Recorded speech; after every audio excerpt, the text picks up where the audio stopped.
and welcome to this week's episode of A Bazaar Podcast.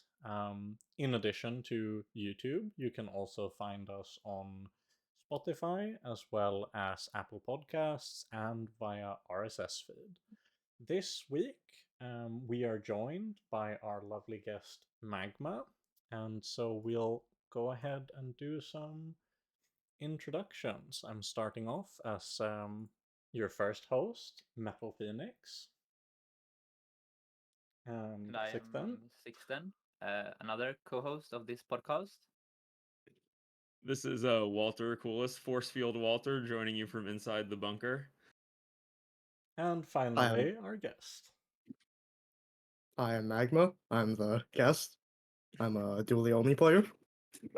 And we So- thought, as a little special segment, you could go ahead and tell us a bit about yourself and how did you end up playing the Bazaar? So I basically heard about it from I think it was like one Raren video he randomly did like about a month before the Bazaar came out. And he was really hyping it up. And so I was like, okay, I'll give it a try. It was really cool when I first went into it, and so I was just like, okay. I went in, played Vanessa, it was like cool. Then I'm like, okay, I want to play a little robot because he looks really cute. And then I unlocked him and never went back and never even touched Pig. So were you a streamer before the Bazaar, or have you only just started streaming the Bazaar? Oh yeah, my bad. I didn't mention I do stream here and there. I am starting to first of all, I am starting to stream a lot more now because I got better internet, so I can actually stream more consistently. I streamed like really sporadically before the Bazaar. Was like mostly Hearthstone related content. I would do like weird decks. Didn't really have much of a following, so it was just like my friends watching me. Yeah, nice. That kind of lets us move along to if you want to tell us a bit, what have you been playing this week? So, of course, based on your introduction, I think it'll come to no surprise to anyone that it's been a lot of Dooley. But has there been anything particular on Dooley that's caught your attention this week? I think there's probably a couple different things. A lot of the I haven't played a lot of the same items from last patch, like the cybersecurities. There's the motherboard strat, the flamethrowers, occasional cranes. I do think the most interesting item right now, or at least most interesting strategy, is like crit core carry. I've been experimenting with a bunch of different like damage scaling items because it used to be like motherboard, charging station, or bust.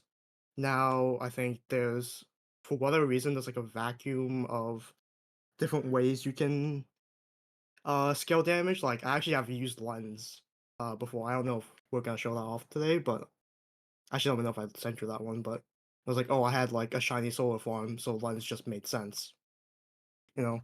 And it's like I had Yeah, never that's considered that's this item. a good tons of haste triggers onto it. Yeah. teaser for later because that is in the board of the week that you sent me. So anyone who sticks around to the end will get to see that one in action.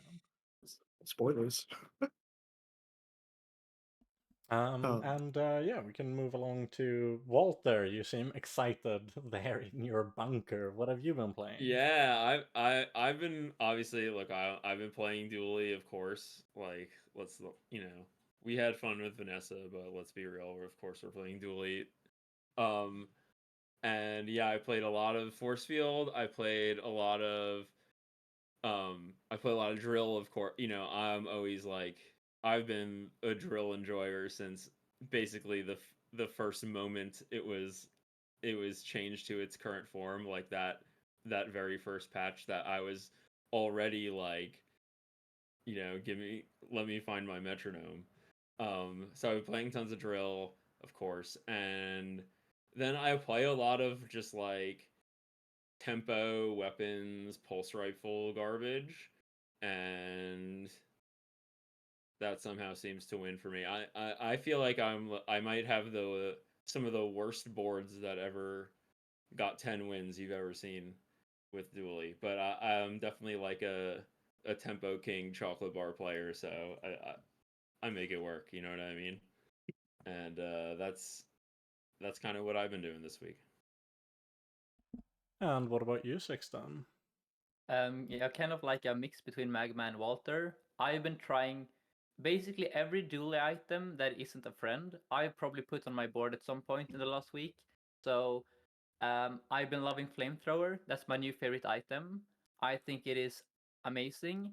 And what I love about Flamethrower is that you kind of need to plan around it a bit. Like you need to have like a right-handed, a weaponized core firepower, like something that enables it. But if you just have that, you just go to Orion, the tool vendor, and then you find your flamethrower and life is good. And then I've been experimenting even further with force field. Nowadays I only have like half my board being used, so oftentimes my final boards with force field have like 4 items on them because I want to ensure that my rigged lands specifically on the force field, or I want to ensure that my mixed message goes specifically on my force field. So I feel like I'm taking force field further and further into like extreme territories and see if it breaks or if it's better. And then finally, and as Magma also talked about, Crit Core is my new love. Like it's an old flame because Crit Core was my favorite core back in November when we had Building Crescendo and Like Clockwork. Yeah, and the And bugged motherboard, that was the best. I yeah, really loved it when it was so fun. so Oh, now nice. I feel it's super good again with Motherboard. Like I said it's on stream. My best win rate on Dually is playing Motherboard. Like technically speaking, I go like every time I play Motherboard, it's a 10 win in the bag, and I love it so much. And then I've also, thanks to Raresh, opened my eyes to playing Companion Core without friends. And this might sound crazy to some listeners, but basically you play drill, or rather you force drill on Companion Core. So you just pretend that the Companion Core is like turbo, like the rocket boots from Curio. The only thing you want from the core is the haste. So you play no other friends except maybe First Aiden and Race Carl, and then you play Flame Rocket Launcher and Drill, and that has been kind of interesting for me. So yeah, I am having so much fun on Dually, and I think that covers most of the things I've been playing. Okay, and me, the contrarian, is our resident Vanessa player currently, it seems. I can relate a lot to the force field gaming. I've been ending up in a lot of keg boards, which I feel feels a similar late game transition when you just want to really kill someone. But more than anything, I think aquatics are really fun. I used to be a big shipwreck enjoyer when we still had Arrow, dearly missed the vehicle vendor on Vanessa because he was guaranteed to show you shipwreck. Not most of the time, every time, because she only had 6 vehicles. Not even. I think she had like 4 vehicles, so you were 75% to see it without rolling and 100% to see it if you rolled. Which was really balanced, especially because then you spiked your diamond upgrade onto it and had +2 multicast on everything. I have no idea why they removed both arrow and put shipwreck to diamond. It seemed perfectly balanced to me. But no, so I've been enjoying having shipwreck back.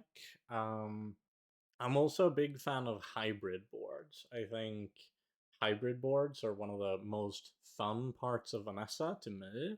So you might catch me playing Silencer Arbalest with a shipwreck on my board. That's a real thing that I did this week. Love boards like that. I had a Diamond Fangs battery, weather glass, fueling an obsidian keg with flashy mechanic. Um, Also very fun. That's the kind of stuff that I like doing whenever you have like a angle into a really weird board, but you just look at it and you go, no, wait, that totally works. That's my favorite kind of board. But at the same time, I'm feeling that itching now when we're talking about Crit Core and Motherboard. I think Motherboard was one of my favorite styles of dually build. So if they ever, tease me with dropping like a tech expansion pack, I might have to jump back in there, get my Dooley numbers back up to the same as my Vanessa numbers. But that's kind of a good segue too into our topic of the week. Repeated listeners who tuned in last week might also remember that we had this fast principle that we talked about. And this week we were thinking that we were going to discuss a very specific topic. It was I suggested this to Sixten and Walter, who thought it sounded like a pretty good topic. But the thing that I've noticed, right, is we have a bunch of new players showing up for the bazaar. And all of us are old dogs at this point, like we've been sticking around with the game for ages. And it's only now that you get all this fresh blood that you suddenly start to see so clearly when you're going up against these boards, what are they missing? Where are they falling short? And I think the most noticeable thing has been in the very late game. Your early game went a bit poor, you lost a few rounds, you're heading into day 13, day 14, day 15, where you get these scary pig boards and these one-shot kill Vanessa builds and turbo drill dualies, a bunch of scary stuff. So we're going to talk a bit about late game principles, acceleration and disruption. How do you tackle the really late game? And, Sixten, co-author of the Fast Principle, why don't you start us off a bit and explain acceleration and disruption in the late game and how it relates to, well, acceleration and tankiness? Sure. So let's start with acceleration. Basically, the further into the game you go, the more important speed or acceleration becomes, like how fast your build comes online. Like on day one, you barely need any acceleration or like haste at all, because the fight will usually last for a very long time, and there is no risk of being one-shotted, right? But the window, and we discussed that in the last episode, there's like a kill time window, and that window in time where like you can expect to be dead gets smaller and smaller the longer into the game you go. So that means that on like day 13, you should expect people to be able to kill you in like 6 or 7 seconds. Which means that acceleration, or how fast your build starts, becomes extremely important, like arguably the most important thing.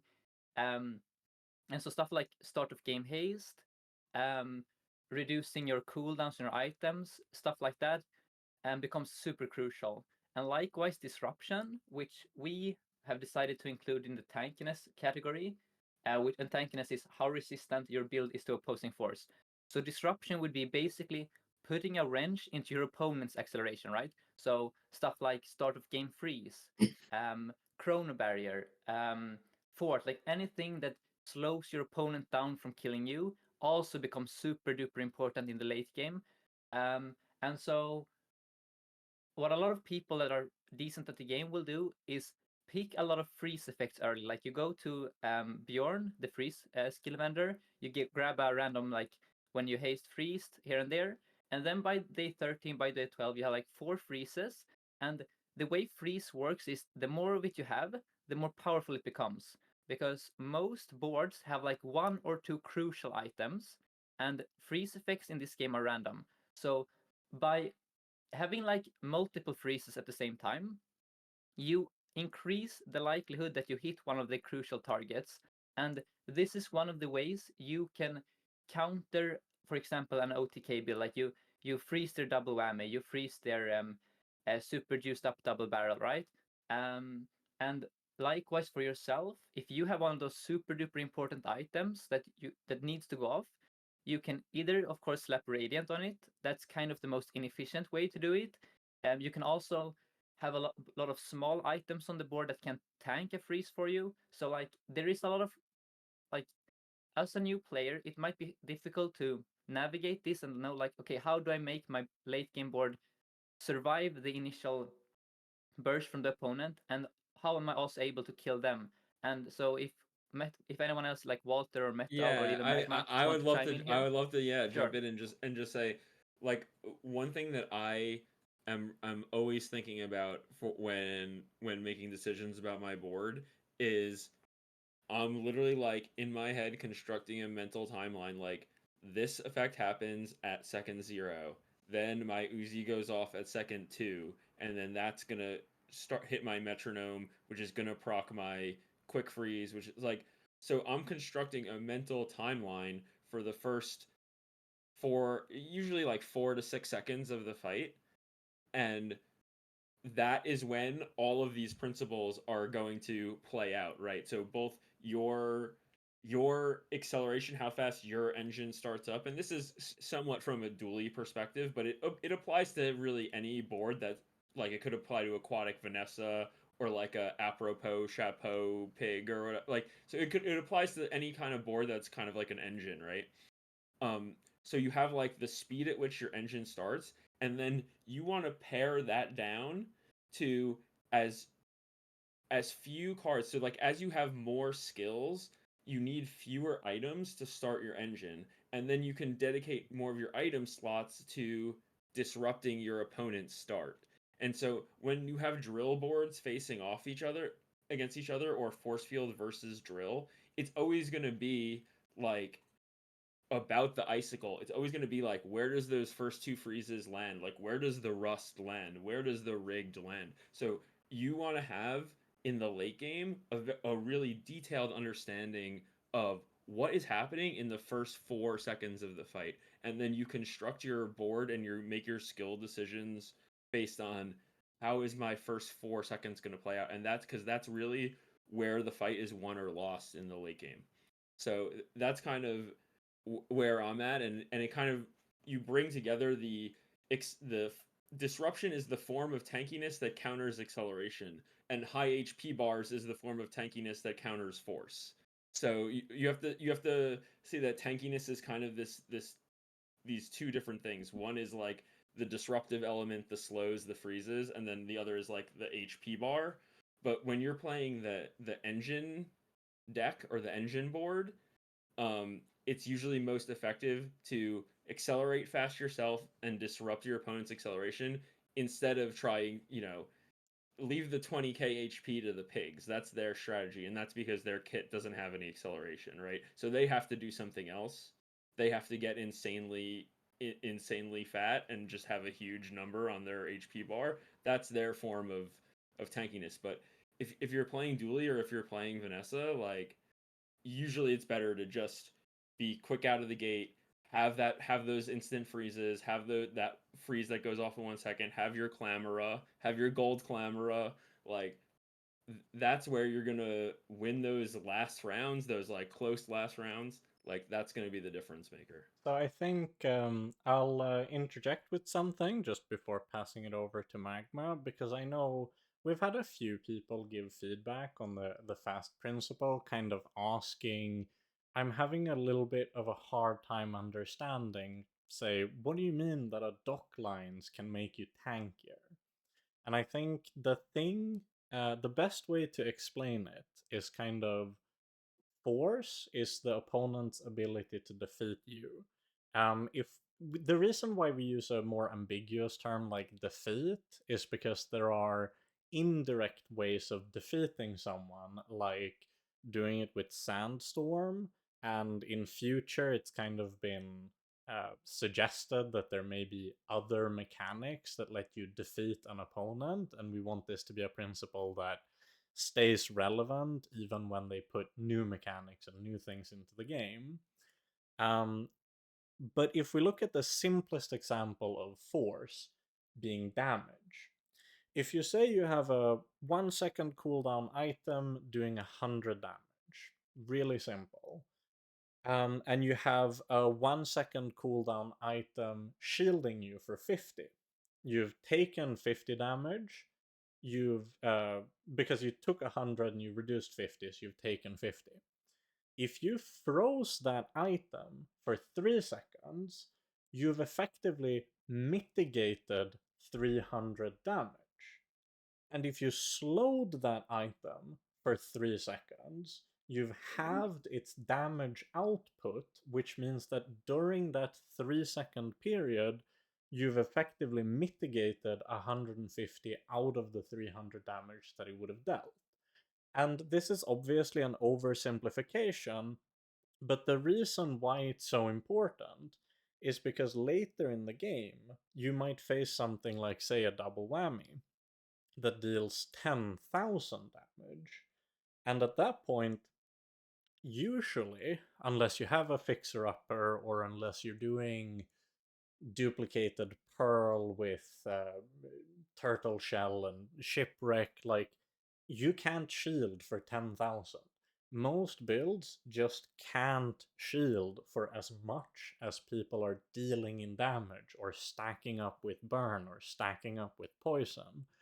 And therefore, indirect mitigation, or as we like to call it, disruption, in practice prevents more damage than shielding or healing. And that's kind of the idea of why it can be very correct to look at disruption as a part of tankiness. Because if your goal is to not die to a 5x multicast shipwreck, I am going to very confidently tell you that I'm betting on the player with the dock lines and not the player with the barrel. And so, as our kind of test subject for this particular phrasing, I've already spoken to Sixten and Walter about fast, which means we're very biased. But Magma, how do you feel? Does that kind of make sense as a concept to you, or would you have any input on it? I think that's pretty accurate from what I've learned about the game over time. I think it's weird because I think I and maybe probably a couple other people are in a weird situation where the first meta was the one that really taught you the most about acceleration because it was the forgot exactly the cooldowns. It was like a Infinite knives, right? Or are you referring to uh skyscraper? both actually. I'm Yeah, gonna say skyscraper because that was the more like popular one. Like you kind of expected to face it almost yeah. every game, It was and so it was like you would very. die. I think the Yeah, cooldown was like 3 seconds, I want to say. Um, I believe it was 5 seconds base, and you usually die within like 2 to 3 yeah, seconds. because I think it was Yeah, something like if. But I think there was like a condition to make it have less cooldown that I don't yeah. exactly remember. It was stained glass. It was if you had 4 or less items, you Yes, got yeah, some yeah. amount of cooldown reduction. I forgot the exact number. And trust me, like, Infinite Knives was the masterclass in acceleration because at the time, Flashy Reload let you reload the item that did the crit, and Throwing Knives would full use on a crit and would go off on itself critting, which meant that as soon and its ICD was like kind of bugged.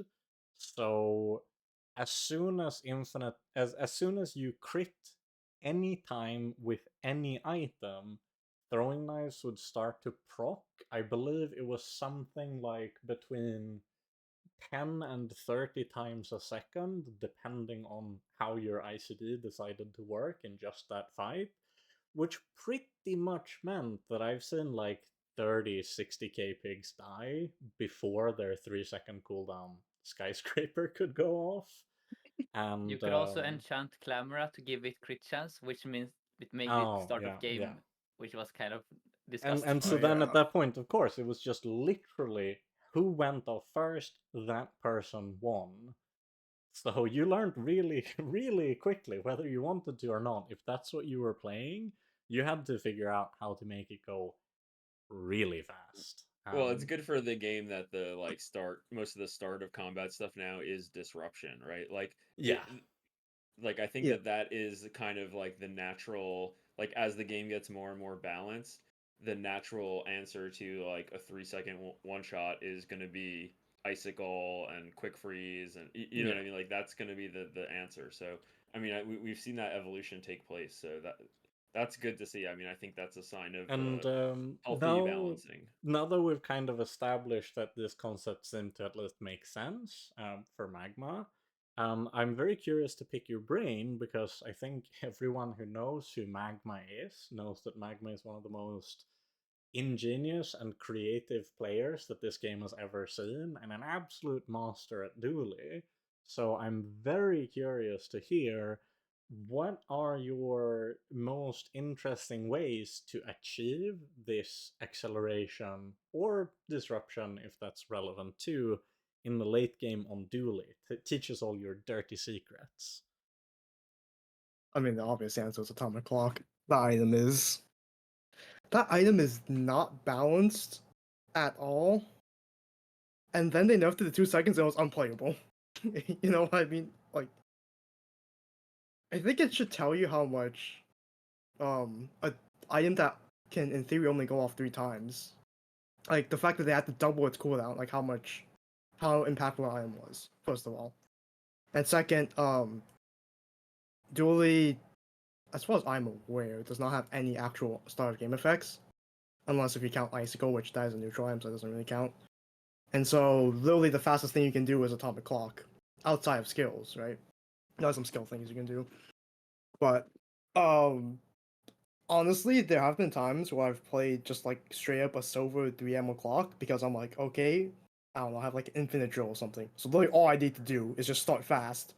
Because I know for a fact that if I do not go literally as fast as possible, which again, clock is 1 second, that's second closest. That's the second fastest thing in the game. Besides instant speed. Like I would literally just die if I don't do that. And usually these scenarios are like probably like day 12, day 13-ish. Maybe not less so day 12, but usually around day 13 plus. It's like I'm just looking for as much speed as possible within reason, right? So I'm not gonna like if I have to drop a really important piece with clock, I'm like maybe I'll just stick with the icicle, you know? But I mean, it I will always say depends on your skills, right? yeah, It's it depends. Yeah. I'd be very curious too, like how far do you usually take it? So, for example, 2 weeks ago we had Rarish on the show, and he pointed out that whenever he's on a flagship board, he'll deliberately go to any visit one of the 3 hero merchants, try to go to Stell, try to find propane tank for that start of combat haste. Do you deliberately ever go for? So we obviously know propane tank can be relevant if you happen to have a vehicle. Like these days, you're probably not running combat core, but if we pretend combat core was viable, we could have propane tank. And outside of that, there's rigged and rust from Scrapper and eccentric Etherite, as well as, of course, Vanessa being kind of the start of combat specialist with both Clamora and holsters. Are these items that you ever find yourself deliberately looking for, be it via hero merchants or Pearl's dig site? Do you ever have that conscious thought of, you know what, I'm gonna go fish for start of combat effects? I would say it's hard to really like say like how deliberate it is because it's kind of just like although I've used propane tank like a ton, mostly in comp core because you usually have Bill and Coral, so it actually like I think your Coral start time ends up being like sub 1 seconds or like about 1 second with Diamond Bill in propane tank. So it's like oh I get like usually I get it from a monster basically, and sometimes it's like okay I'll see it in a Pearl. I'm like okay I can just kind of backpack this. Like, you know, it's like day 7 Pearl. I see a Clamor. Like, oh, okay, I can just backpack this. It's like a good enough pickup, right? And it's just sort of like what comes to me because I think there's not. I think the only pool that is small enough realistically from the hero merchants is Stell. I forgot how big it is. It's like 20 or 30 items. I think I it's don't remember even smaller exactly. than that. I think it's only something like Smaller. 10 currently. Yeah, it's like probably the only. Let me just double check this. I mean, the Yeah, hero it's merchants are 15. not reliable, but that doesn't mean you can't like I mean, I'm definitely when I'm playing drill or whatever, I'm usually clicking Vanessa, looking for the Clamora or the holsters. Like, there's definitely, and there's also like Yeah. another fight that's really good to go for if you're looking for start of combat stuff is Infernal Frigate because he has both Fire Starter, which is like burn 17 at start of combat, which is really strong, and a really strong drill activator, and then he also has incendiary rounds. There's also like Rush. And there's Lash Out from day one. There's actually like a ton, and like Lash Out. I mean, that's all you need to, Yeah. that plus Yeah. a Poison Freeze plus Invig is your start of combat haste right there, and like that could be multiple freezes even because if you have that plus if you have Poison Freeze plus Invig plus quick freeze, that could be 2 freezes start of combat. Like so like you really only need 1 monster skill, and there's also quick ignition too. So even if you whiff on every monster skill, you can still access start of combat freezes without icicle. Um, in most So games, like you can find specifically when them. I'm playing force field, and especially so for example, I get gold defense grid starting skill, I will go to Curio on like day 2 or 3 just to find my icicle, and then when I get my skills, I will go to Bjorn and re-roll specifically for Invig because I know that if I have so invigorating cold for those that don't know says the first time you freeze, haste your a leftmost item, and then like it goes from left to right basically. It doesn't say on the text, but that's how Yeah, it's we coded. might interject with, depending on when you're listening to this, most likely that is a bug, as the skill doesn't state that it's intended to go from left to right, and I think it didn't always used to, but not sure on It that. corrected, Yeah. but not. It did not used to before it Yeah, was so you changed. definitely might want to just But it double used to check. Okay, haste okay. all of your Try Well, to things but try before yeah, it to was sure. count changed. it for So yourself. Okay, See if it still does whenever you're hearing this. yeah. It That may or doesn't may really not. change the point here, but okay. So let's make it more general then. I will seek out the icicle, and then I seek out the invigorating cold because that combination gives me the ability to start of game haste items, which when you're playing force field defense grid, your only weakness is well, there are two. There is your lack of like the fact it takes 5 seconds for the force field to go off, and the fact that you also want crit on it. So by if I have an early defense grid, I know that I will go 10 wins so long as I can solve these two problems. So that is kind of the extreme example of intentionally seeking out stuff like an icicle on day 2 that will sit in my backpack for 8 days, seek out Invig before I even have any freeze effects, and I will also go to Vanessa just for Clamora. I will fight. There is a PvE fight that has the Clamora as a reward. It's one of the aquatic bosses. I forget the name right now. But yeah, because Clamora is not only a way for you to get the start of game slow, which then can be enable the when you slow freeze effect, which enables Invig. It also is a use effect. So Clamora says at the start of the game use this, which means that if you have a metronome and the Clamora, that will start of game also haste your force field. and So there's also the aquatic skill dropped by the shark lone yeah, shark who can get when when you you use use an aquatic, aquatic haste a haste a weapon. weapon. Yeah. Yeah, and then my favorite thing in the game, like even more so than haste, is charge in the force field. And the way you can do this is with mixed message, which says when you use a non-weapon, charge a weapon. So then I will remove my Uzi, all my other weapons, and I will like run the Clamora or Atomic Clock, like anything fast, and that will charge the force field. Meaning even if the force field is frozen, the way charge works is as soon as it gets unfrozen, the charges will still have work. Like it will be at like max capacity. So instantly when the freeze is gone, it goes off, which is why I think charge is even more powerful than haste. And yeah, but that is just like an example of how desperate I am for start of game effects when I have like for example a force field or even a flamethrower. So if anyone else wants to interject Yeah, no, here, I feel think free. that's a perfect way to kind of wrap up the topic of the week. I can also mention one of Sixten's favorite words, prophylactic.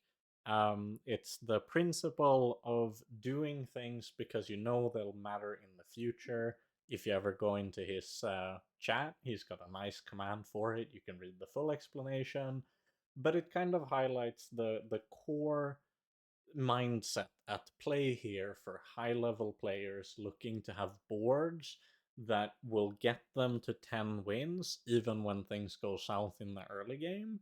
It's being open to and aware of and trying to pick all of these fights that drop relevant skills, niche merchants who drop relevant skills, items you don't commonly place on your board, but that you know can, in the big picture, be that final piece of the puzzle. That's probably the single biggest thing you can do to really improve your win rate in a game like the Bazaar. Because the games where things just line up and everything falls into place, they're already kind of easy to win. And the true testament of skill is to be able to overturn those games where it just really seemed like everything hated you and nothing wanted to go your way. So just to add on to prophylactic there, as some people are confused, like what is the difference between proactive and prophylactic? So in most cases, you can just call it a proactive mode to do something in advance. But specifically with prophylactic, it's less so doing something early because it will be good for you. It's more so doing something early to prevent a future disaster. So for example, I know that on day 13, it will be a disaster to have a 5-second force field. Like that will lose me the game. So by picking this early icicle, I am potentially averting a future disaster, if that makes sense. It's kind of like intentionally doing stuff early to prevent future problems from arising. And that is kind of the difference between a proactive move, which might be to, do something that gives you instant reward right now, whereas prophylactic is more like um, assessing a future risk and trying to mitigate it. But Metal's definition was super good also. Yeah, But just and want it's to especially clarify. the whole principle of with proactive moves, you're oftentimes doing things that offer you a guaranteed value. It's proactive to take X even if it won't cause you to level up here and now because you know you'll level up in the future. But prophylactic moves oftentimes more says, okay, so now I've picked up the icicle, so if I also find Revitalizing Cold, I'll be able to play Revitalizing Cold. You don't know if you're gonna find Revitalizing Cold. You won't even know for certain necessarily if you'll have a board where Revitalizing Cold will be relevant or face a matchup where you needed it to win. You might just win the game 10-0 and you never needed it. But in that game, where it was the only way you won, you're going to be very glad you had that icicle. And that kind of segues us into state of the meta. We can, as we usually do, start with the guest. Magma, you've mentioned a bit about what you play on Dooley, but what do you currently think is the strongest thing to do on Dooley? I mean, I feel like that one's obvious, right? It's just I think drill right now is like it's been overtuned for like several patches, and it's like kind of we had like this one patch, I think 2 patches ago. It was like drill and railgun was like the most overtuned things you could be doing on Dooley, and then it's like railgun got nerfed, drill didn't. I mean, it got like a little bit nerfed because of skills, but realistically, it's still the same item. It's just like, well, still here, still doing it. I think there's a lot more. Well, first of all, I think people are over focusing on like carry drill when realistically you should. I think you should treat it as a fast charging item that just has a lot of synergy with a lot of what you're already doing with your board. And so it's like you don't have to play as a carry. It's like I don't know, I've seen like a lot of people like for example like charge flamethrower or like charge I don't know mama sword or something like that, with fiber optics. Yeah, Or just drill use it is as a a fine vector. engine card, right? It's a premier Yeah, engine card. It doesn't have to be. It can also be your damage, but it doesn't have to be. yeah. And I think like segueing off of that, I think there's a lot of strategies that are probably undiscovered in Dually, or at least like not popular enough. I know one underground strategy that has risen in prominence, which I think is really fun, is cybersecurity. Um, for those that don't know, it's a 10-second card and it gets damage for each weapon or tech that you have, and it has an innate multiplier that scales with its tier. So at Diamond, it gets 60 damage per weapon or tech you have, and it has a 4x multiplier if it is your only friends, which, if you do the math, it's like roughly about 2,000 damage. And it's like, you look at the numbers of this card and you're like, wait, this is actually like a lot of damage. And there's a lot of specific things that happened over the last couple of patches that made this item like a lot more playable, because basically it was not played before this like change for good reason. But I will say the main thing is that there's a lot of value in concentrating your power into one card, which is exactly what cybersecurity does. The main thing being that the enchants are now really powerful, and you're kind of guaranteed to get like a really like powerful effect on one card specifically. Yeah, I've definitely had some really sick cyber. I would say that one of the biggest like reasons cybersecurity is grown in power is fiber optics, right? Fiber optics is the card that enables it probably the hardest, which is, you know, both letting you have your cybersecurity far right if you're playing the core, which you wanted to have it anyway, and then you could also have it far right with like crit core for crit, and you can, and it's a small tech. It's like, and also just like the changing of so many items to tech, like laser pistol and whatever, like all of these items becoming Yeah. tech also helped so much, right? Like cybersecurity in its original form, I think not only were the damage numbers worse, but the amount of tech items was just like half as much, and they were way Well, worse. it's it used to only scale off weapon damage was the issue, but because Oh they did yeah, the okay, tech okay, okay. rework, But yeah. didn't they also change the scaling numbers too at one point? It was like, wasn't it It like up? was actually nerfed, but it was a 12-second cooldown, so it was like unplayable Okay, basically. okay. They reduced the cooldown. Okay, Yeah, so that reduced the makes sense. cooldown and then scaling went a little bit lower, but I think it's still like really good scaling. I think you mentioned something really good there too in the principle of the concentration of power. That's something I've been feeling a lot on Vanessa too, and it kind of doesn't matter. There are a lot of playstyles on Vanessa. You can do single weapon. You can do hybrid aquatic, like I like to do, with oftentimes arbalest, torpedo, shark ray, or just like even full aquatic stuff. You might have the depth charge or something like that. And I've really been feeling before when you were shown three enchants, a lot of the time you could still justify like I'll be able to put a relevant enchant on my silencer, or I'll be able to put a relevant start of combat enchant on my Clambra, or whatever it is.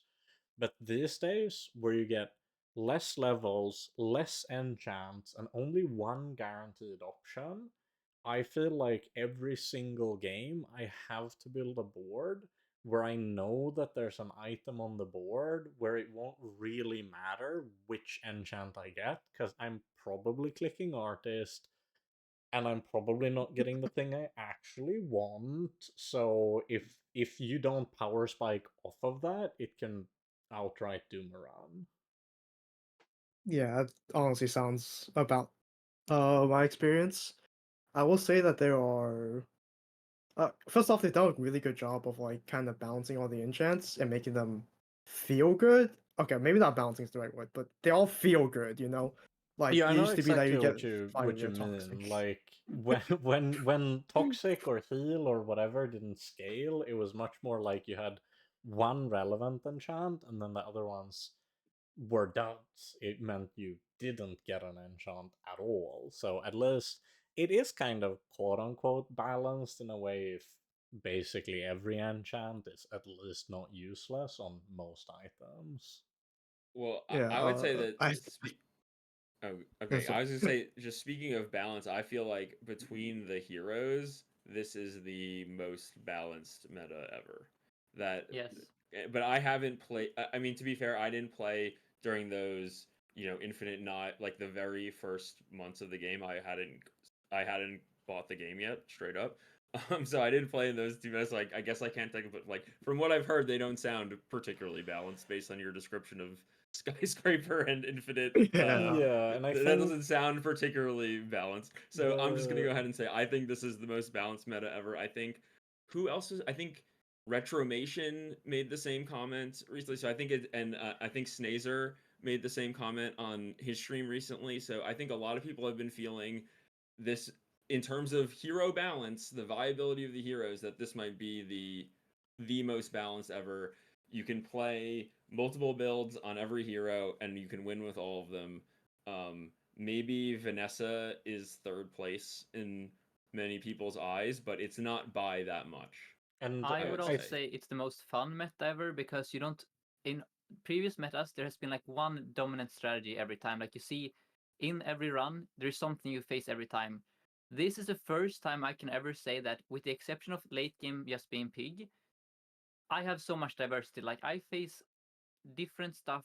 Like sure you will face, sometimes you get like 3 aquatic Vanessas in a row or 2 drills, but just in terms of not only balance but diversity, I think this has been a complete home run. And I hope this is like the future of the game, that we don't have any more like a single dominant strategy. Because I'm having more fun than ever, and I'm curious like what Magma and Metal, if you also agree that it's more fun now, or yeah, how have and you been I enjoying the think game? the most important thing to point out, I've been with the game since day one. I've been through all of these metas. I know Magma has as well.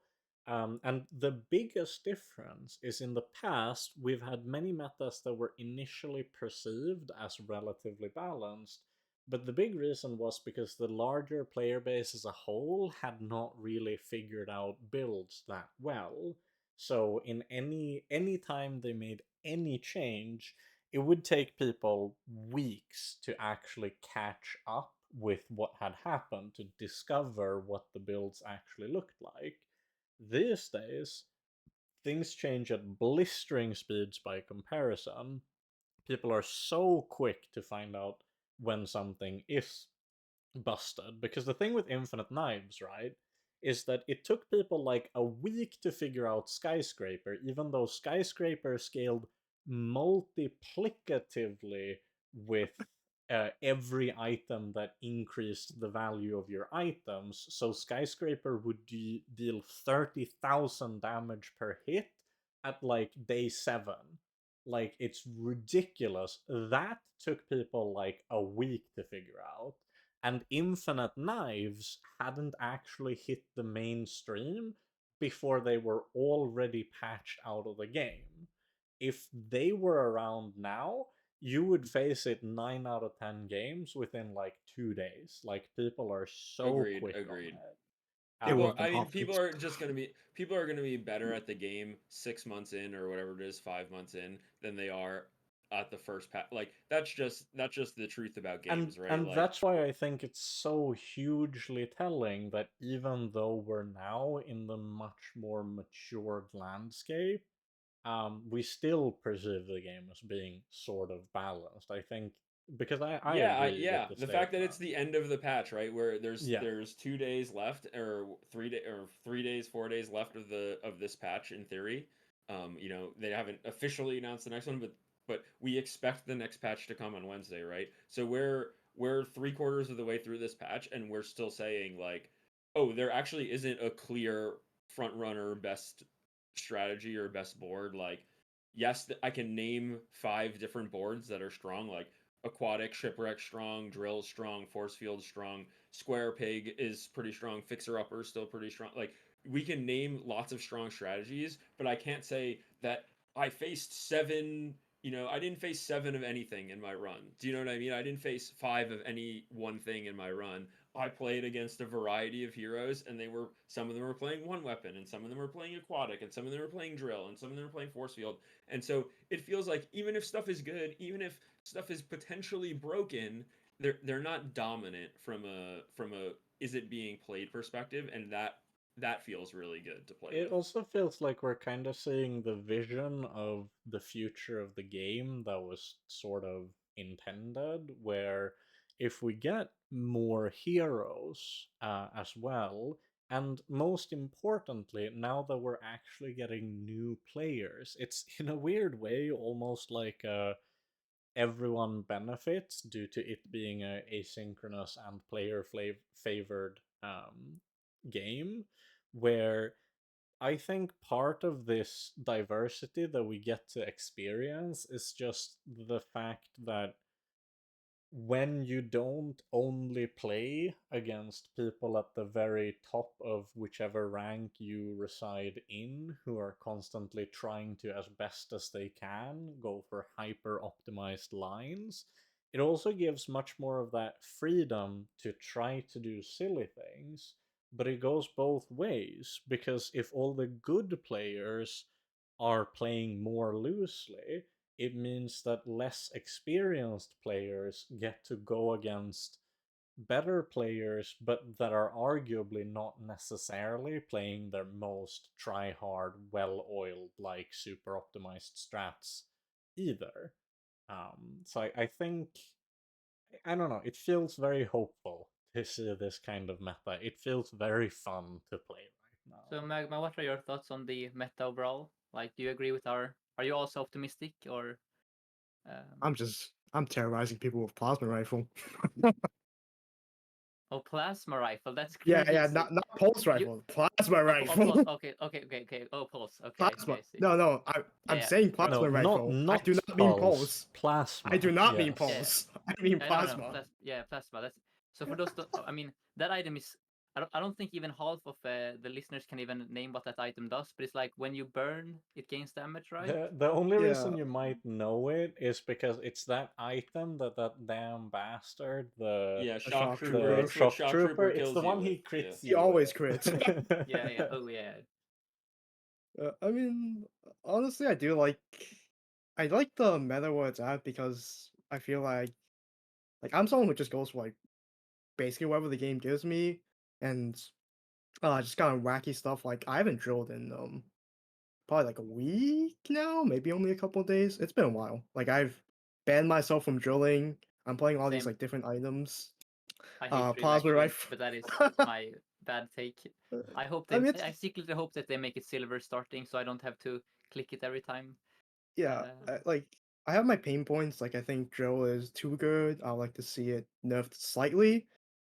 But it's like for me, it's I've played this drill iteration of drill for like 3 patches, and it's been like the same really strong numbers. I'm like, I want to see it toned down a bit. I want to It's see the spotlight be given to other items. really funny. We were talking about exactly this before the podcast, where I'm the same.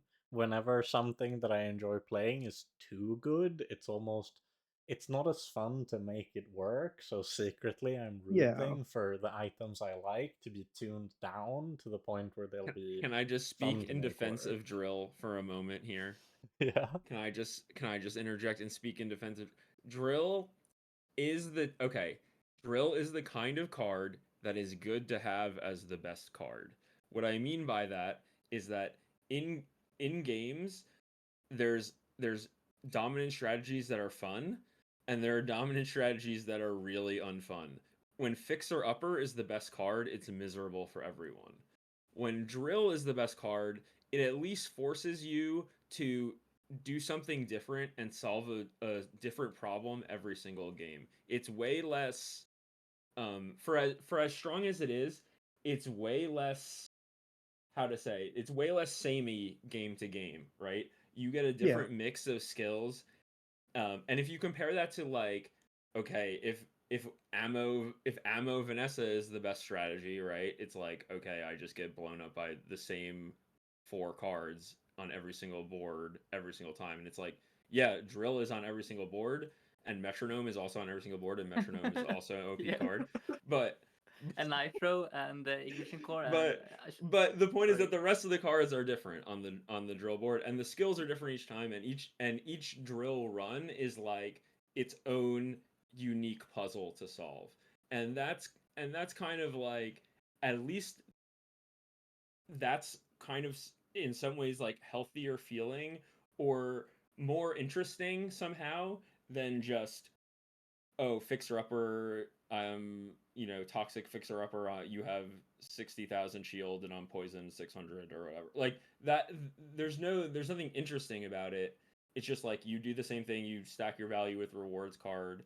Like, I don't want to pick on Pig too much or whatever, but the point is that there's types of strong cards that are fun, and there's types of strong cards that are less fun. I actually think that like force field, and I do think the problem is defense grid, not force field. I think defense grid / force field is the type of strong that is less fun. Like it's because it's just a one shot build, right? Like that's not fun to face against. Whereas But it's drill, really it's fun to like play, more. though. That is Yeah, the thing. yes, it's more, and it's fun to extremely play. satisfying. It's fun to play toxic fixer upper too, and like that's it. Listen, killing your opponent is always going to be fun. That's just the game, right? That's just games.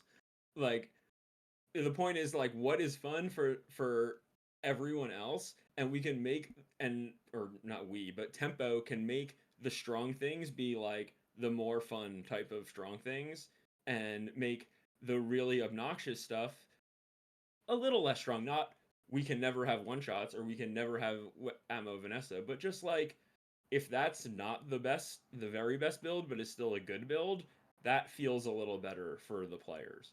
And I think that like more mid-rangey kind of things um like more kind of fair boards, even like as much as we hate pig, like I think square pig is a very healthy kind of board to be one of the best boards because it's inherently like a mid-range strategy, right? If other types of like if one shot builds are too strong, then square peg is not playable, right? So if square peg's good, that's a sign that the meta is healthy actually, because it's like a mid-range strategy. And I think if you think about it in those type of terms, drill is like an engine for a control deck, really. It's really like a disruption engine, and that's actually a healthy kind of archetype to have in the game. So like I'm not saying drill isn't the best thing or whatever, isn't too strong or whatever. I'm just saying it's the type of card that's preferable to be the strongest thing, as opposed to some other things that when they are the strongest thing is way less fun. So And on the topic of fun things, I'm going to interrupt there with my segue I'm into done with the my board of the rant. week. We have to start off with a submission by Magma. This one is exciting Ooh. because it's kind of our first media type submission. So I'm going to put the video on the screen, it will play out, but for any audio only listeners or whoever has us on their seventh monitor, don't worry, we'll have Magma do the honors and run us through what happened after we've played the clip.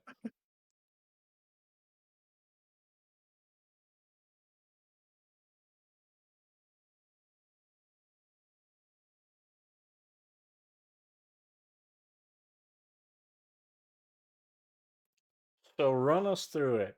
For starters, I think everyone's got their eyes on the shiny solar farm that is very much not an everyday item to see on your board. I mean, honestly, I've been picking up solar farm so often. I think it's like okay. First of all, I got it from Pearl as a shiny, so that was very lucky, but also enabled me to do some funny stuff.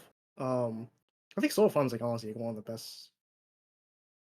I hesitant to say it's one of the best dual items, but it's definitely one of the strongest like haste engines that we have access to. Because especially if you're not playing drill, it's very hard to actually find haste on dueling now because they nerfed a lot of our like haste skills. And so that's been kind of this perpetual problem that I've been trying to solve. And for the last couple of patches, it's been like Nitro plus Solar Farm or Pyrocarbon have been like the standout items. Obviously, there's Metronome too, but you're not always getting Metronome. And outside of just the solar farm, we've got an order: shiny solar farm, diamond lens, restorative silver LEDs, silver nitro, diamond thrusters, an ignition crit core with a diamond silencer. What kind of goes through your mind as you're assembling a board like this? So I will say that this was one of the interesting runs, and technically it should not exist because I started with the Burning Rage skill, which is when you burn, give your weapons, I think at gold it's like 6 damage, which is like a pretty reasonable amount. And so, and by the way, the reason why I say it probably shouldn't exist is because it's confirmed that we're not supposed to be able to get monster skills as our starting skills, but you roll with it for now until they fix it, you know? Okay, that's a really good Oh, shout out as well. That's unintended. So you can keep yeah, an eye yeah. open for that on maybe Wednesday if we're lucky. No There's a more, no more couple day one gold aug- augmented weaponry. augmented. That Yeah, one didn't that's quite seem right. uh, that's not okay. But yeah, so I started with that, and so it made me naturally lean into burn, and also with crit core, I tend to try to get it to carry if I can. It's just like a play style thing. I think it's probably one of the most fun carries to play around. It's kind of like a pseudo drill, but it has like core synergies too with it, if that makes sense. Um, and so I was like naturally leaning to burn. I happened to end up getting burn enchant on my core, like for my level 10. I was like, oh okay, this is like gonna feel like a solar farm type build, right? And it's like, yeah, self scaling. I sort of this is a this is like concept I think I don't know how to explain. I call it refund potential, and it's like uh when you use your core, how much of that like charge do you get back? And one of the reasons why crit core is so strong is because if you get it to a high crit chance, which I think here it's like 60 or something percent, you can you basically refund 1 second of charge every time you crit, right? So if you get to 60, you can kind of think of it as like you knocked off approximately 0.6 seconds off your cooldown, right? And then you have the solar farm, which like I think here it's like 8 seconds. I have hotspot. I think solar farm is effectively like a 4 second cooldown I am here. And then when I burn, it charges 2, right? So it's like if you do the math, I probably have like 1.5 seconds off my core cooldown just from like this sort of interaction that I have, right? And then also the lens, right? So Yeah, how the much does one. the lens get? Is it a diamond lens? It's a Yeah, the diamond diamond lens, yeah. ones. So is it 2 seconds charge, or how does it work at diamond? Like the So charge clip? it's I guess you've never seen a Zion before. Yeah, so Uh, I'll bring it up for the viewers as well. But Lens is a 6 second cooldown dually item. It starts at gold plus. The core gains plus 5 or 10 damage for the fight, and when it gains haste, it charges 1 or 2 seconds, which of course means that when we have Solar Farm with double cast, and I believe, unless my eyes deceive me, no, that's prosperity you've got, right? It's not trickle down economics. no. Yeah, no, it's Yeah, the shield one, so prosperity. it's Yeah, not relevant. Yeah. yeah. So it's mainly at least like with the double haste on every cast, you can almost treat it approximately as a 2 second trigger that also boosts the core damage, which scales the core burn. Yeah. And this to be fair, I did high roll a couple of these items, but it's like uh I sort of go for the same sort of idea where uh if I can get, for example, Liquid, I think Liquid only appears day 2. Liquid's the like little snake guy, lady, I Yeah, don't know what the and basically candy vendor. yeah, Candy Bender. And basically on Crit Core, it's like probably the best spawn because what you do is you lick at your core and then one other item, and then when it gets down to 1 ammo, right before it destroys, you upgrade it, which refills the ammo completely. So in total, you get about 29-ish crit chance, depending on when Wait, you I upgrade. didn't know upgrading it would refund the ammo. That's Yes, Yeah, that crazy. is but Yeah, yeah, only yeah. if you do it. Hold on, six. Only if you do it on your board. So you have to do it on the pedestal, or it has to like if you upgrade it from your inventory, it will not. It's buggy Yeah, basically. the refill is Wait, an onboard effect.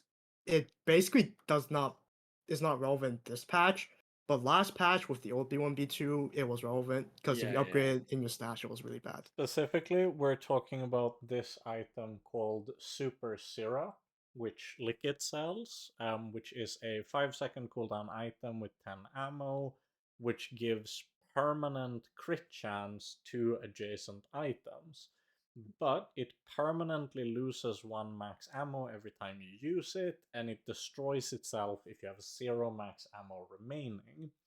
I think it's just due to a quirk with how item upgrades are treated in the bazaar, They're not the same item, they're a new item, but some buffs are persistent. This is why a lot of the time when you upgrade an item while you have a Strength Brew active from Jules Cafe, the temporary damage boost, you might see that the item you just upgraded lost damage. It's because it's treated as a new item that for some reason is no longer affected by the aura of the Strength Brew. That specific interaction is probably a bug, and this interaction might be a This bug. one, I will say, I can like almost confirm this is intended because there's specific code that is tracking how much ammo is being used. So it keeps track of like the original max ammo, if that makes Yeah, sense. okay. So at least we So can state that they could, if it is a bug, they could have fixed it. But who knows? It might just be Does like does it have some crunch. kind of weird interaction with like gunner or skills um that give you ammo or Yes, I something? it I think it believe does, has right? it has some weird quirks, yes. Okay. I haven't played around with it too much, but basically what happens is that every time it loses ammo, it increases one specific number that's storing how much ammo it's lost in total. And then when you upgrade it, there is also code that says, "Hey, take that number, add it back to the max," if that makes sense. Yeah. Yeah, So, but with but to be perfectly clear, the reason why it's kind of weird is because this item didn't use to destroy itself, which meant that you could reliably upgrade it in the past. But they added a line to make it destroy itself when it runs out of ammo, but they kept the functionality of upgrading it gives it a full new 10 ammo. But this means that in theory, with if you use all 9 procs of the bronze and then all 10 procs of the silver, you end up with 29% crit on 2 items, which is more than, say, gold right-eyed gives. It's 28. So it's quite a substantial amount of crit. You do kind of have to throw a few PvP combats, most likely, to get this to stack at a relevant time, which is why it's rare to see it. But on, for example, Langjan or Crit Core, the payoff is so astronomical that you might just as well go for it. yeah, honestly, I have I've always like kind of gone back and forth on this ancient technology because I think this thing has been in the game, like this upgrade mechanic's been in the game maybe since release, definitely Not since like the quite. Wizard patch. Lickit It is. wasn't in the release patch, but ever I don't since remember this. Lickit was added, it's been in the game, Yeah, which is very I early remember doing on. this. Yeah. So I do we remember have a doing this during the Wizard second patch. board of the week metal also? Yes, so we do have a viewer submitted board of the week as well. We have a mail for the podcast, a Bazaar Podcast at gmail.com. It's also perfectly fine. Sixten has a Discord. I have a Discord. I'm also in Sixten's Discord, as well as some other streamers and so on. If anyone ever wants to DM me on Discord with boards or questions about the podcast or for whichever reason, feel free to do so. But this particular submission is once again by a previously featured player known as Within, who has sent us this 107,000 health Pygmalion with 12,352 regen and a 4,162 damage Obsidian Caltrops. Sixten, live reaction. No comment. I mean, it's a high number. It is. And That is a high number. I think some part of all of us can look at a big number and go, damn, that's a big number. I had a boulder build that eats this for breakfast, let me tell you. Yeah, Nerf that's caltrops. yeah, Nerf it caltrops, depends. exactly. It That's my depends reaction, definitely Nerf what. caltrops. Oh, It's fun too, though. Like, I do think that is highlights one of the best things in the game. This is obviously a very having high health with caltrops is a very good way of making a reaction based build where you're just really aiming to screw over people with a lot of activations. Like, this might have been Really? early on in the patch, but it's depth charge Vanessa with dive weight, which is probably like the single worst thing to queue into this matchup, even more so than Dooley. They must I have mean, gotten no dually build shredded is to beating this pieces. either. Like, Yeah, I mean, to and be fair. but I do think it is Dinosaur. cool. Yeah, yeah, I You gotta guess eat it. technically, You actually have to technically, eat it. yeah. If dinosaur eats the caltrops and you have eh, a lot of burn, if you have monosaur with infernal greatsword, that's my call. Or I guess just a burning monosaur. My Maybe you Crane could do Beast of it. Burden build will beat this, by the way. I had the Crane and Beast of Oh Burden, yes, and I had million damage. So Wait, easy do you and still have Burden the build. Don't you just caltrops? die to the Still have the yeah, caltrops? you caltrop? probably do Oh, that. the Yeah. caltrops. Oh, Yeah. yeah. The cal. Yeah, Never yeah. mind. Never mind. That's a point item. Never One mind. small caveat. You need the Yeah. Momosaur crane build. That's it. We found the Yeah. counter. Ooh. But jokes aside, I do think it's very cool how there are obviously builds in the game that do beat this. Crane in some scenarios, like it's not impossible to have enough sustain at day 15 that 4000 damage caltrops doesn't just outright kill you. But of course, more obviously, um, depending on the build, if you have like single item, um, a single item boulder, or if you run some variation of um, a type of barrel build that has few enough activations that the caltrops doesn't kill you, it's Yeah, also obsidian. yeah, it's definitely uh, possible to beat. obsidian powder. Yeah, obsidian Obsidian cake and like cake. all magma cores. Just like Yeah, a board full of magma cores. Easy. Yeah, starting combat obsidian keg one shot. Yeah, yeah, I mean that does do it. it does do it. Anyways, there we have it. Two quite fun boards of the week, and that brings us to our final segment, socials. We'll start off with you, Magma. Where can people find you? So first off, I stream at twitch.tv/Magmaburn5 because Magmaburn was taken. And apparently there's a Magmaburn like 7 or something. I don't remember. There's a couple Magmaburns, but remember that is number 5. Or if you want to just like casually chat with me, I do talk a lot in the official Bazaar Discord, specifically the Dually channel. A lot of theory crafters in there. You get a lot of cool ideas. Yeah. I think that's that. I'm pretty sure that's it. You got a YouTube channel or plans to make a YouTube channel? I do have one. I used to upload like I upload like a couple Bazaar memes there, but I think editing's a little bit too much effort for me. So I'm Yeah, just gonna stick to so streaming fair for enough. the immediate future. And Walter, outside of your bunker, where else may we find you? Yeah, just in Sixten's chat, I'll just be chilling in my bunker. Got X2 on the head.